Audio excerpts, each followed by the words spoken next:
It is a simple fact that 40 to 50% of marriages end in separation or divorce, and that's fairly consistent across the world.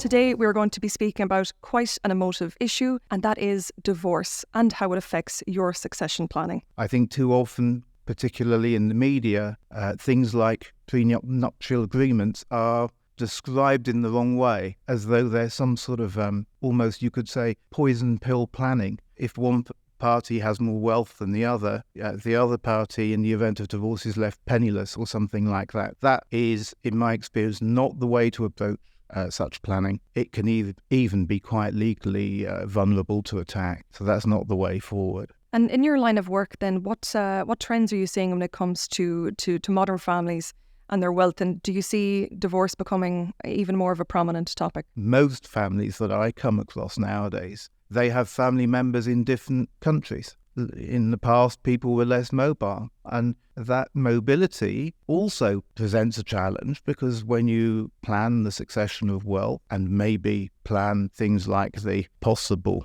breakdown of a marriage, always is more complicated when there are multiple countries involved. Asia is an important part of our business. There has been a high level of contentious divorce in Asia, very prominent in the media. I certainly don't have an opinion as to why, but it's just a fact that it occurs. Would it be fair to say there are sort of two angles we can look at this from? So there's the person at the centre of a marriage or a potential divorce, and there's the party who wants to put in place preventative measures, so to protect their family wealth from in the long term. First of all, let's deal with someone or a couple wanting to plan the succession of the wealth between them. In the event of a separation or divorce. There are tools available. Prenuptial agreements are the most obvious tool of choice. Both parties need independent legal advice. If they don't take that, it can make the agreement vulnerable to attack at a later date. There's also a possibility of post-nuptial planning, because people might enter into a marriage with modest wealth, and then one party builds up substantial wealth or substantial earnings or earnings potential over the years. And so it is possible to enter into an agreement during the marriage.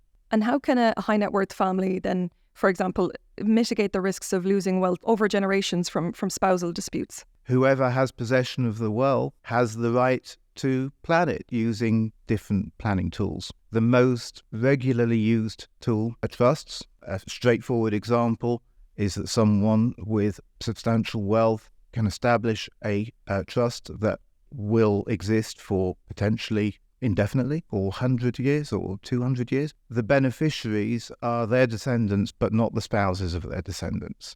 So that's an obvious way of potentially planning the succession of wealth. We've touched on quite a lot in this episode, but what are the main takeaways you'd like listeners to consider?